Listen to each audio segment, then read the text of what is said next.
This is, by the way, not the first time that something like this has happened. Banks have failed before, not just in India but around the world. But depositors in India barely have any insurance. They can only avail of a cover of a measly 1 lakh rupees. This was last revised, in fact, in 1993. So if your bank fails today, in 2019, you could very well lose a large part of your savings. You only get an insurance of 1 lakh rupees.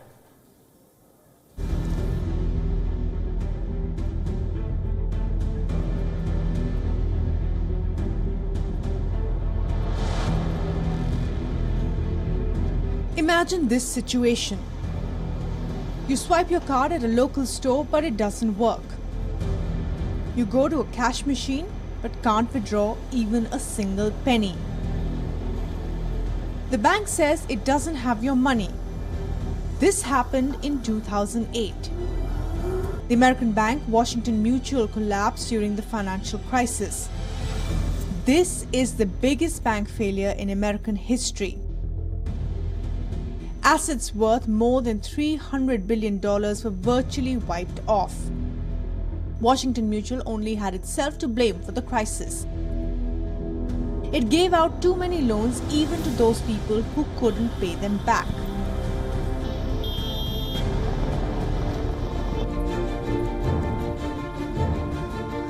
A similar situation is now playing out in India, but for an entirely different reason. Last month, the RBI slapped restrictions on the Punjab and Maharashtra Cooperative Bank. Customers could not withdraw more than 1,000 rupees when the crisis broke. Bad loans played their part here too. It is believed that the bank was funding a clutch of companies who continued to default on their loans. The defaults went undetected, mainly due to a cover-up and collusion between the bankers and HDIL, which is a leading defaulter in this case. Ultimately, it's the common man that is paying a price.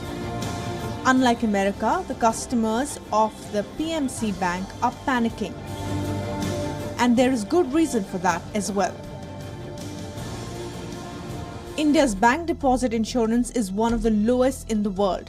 If a bank goes bust, depositors can only recover 1 lakh rupees per account. This is well below the average in insurance levels in other BRICS nations.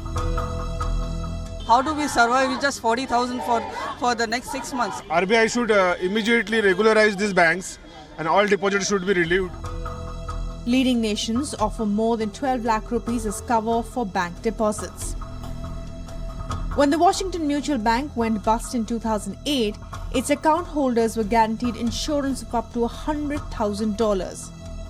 In comparison, account holders of the PMC Bank can only hope to recover a little more than $1,500. Considering these facts, the PMC depositors are demanding urgent relief from the government. For now, the centre has assured that 80% of the depositors will get their money back. But the assurances at this stage are simply not enough. Bureau Report, Wion, World is One.